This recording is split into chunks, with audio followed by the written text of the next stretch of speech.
They were 8, 11, and 12. We had just moved back stateside and we had just moved houses within a 2-year period. We had already moved from the Lehigh Valley in Pennsylvania back to the Philadelphia area. And I remember telling my husband right before he passed, like, oh my goodness, you're so lucky that I take care of all the finances. Because when you're moving, and we had moved internationally and moved locally, and oh yeah, there's so much paperwork and so many insurances to action, right?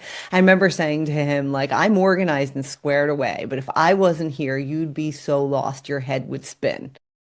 Well, fast forward about 2 months later, he's the one who passed away. And I remember saying that to him, like, wow, like, you're so lucky I'm here, your head would spin.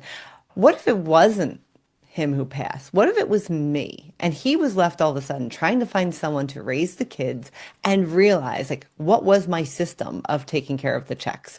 What accounts do we still have in the Lehigh Valley that are automatically bill paid? And what are we doing here? How would someone like him engage with you, or what services could you help provide him? Because the world would be spinning and he'd need a starting point. So, like, walk that model Greg through this. Yeah, so we see this a lot, and where a widow or a widower usually is they are so focused on needing time and emotional space, and they're almost paralyzed by what they're going through. But the world keeps going, and they need to not necessarily do it, but they need to know somebody who they can delegate it to, so that they can be with themselves.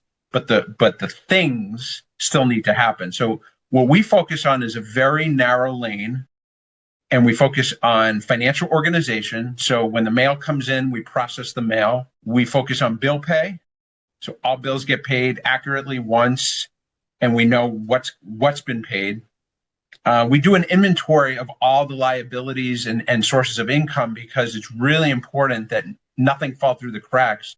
And the biggest things are, people are paying a lot of money these days for long-term care insurance, the premiums, and life insurance. And that is catastrophic if those things get forgotten about. Yeah. So we got to make sure that we've got our arms around that. And then we do the bookkeeping, which is the natural next extension of bill paying, is you got to know where's the money getting spent. So to be able to show a financial planner or a power of attorney, or even the client themselves, did you know you spend your money this way, is really eye-opening, because a lot of people never look at their day-to-day spend unless somebody points something out or somebody tells them something's wrong.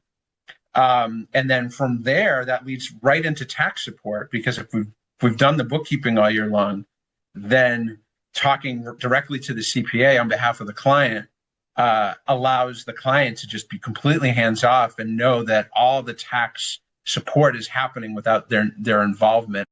CPAs love that, because the work is happening just so much more efficiently. So we know where everything is, and when somebody asks us a question, we with our monthly and quarterly reporting, we can show a client, hey, everything's under control. All expenses, all transactions, those are your transactions. Nobody's in the accounts. Everything is proper. Everything is in order.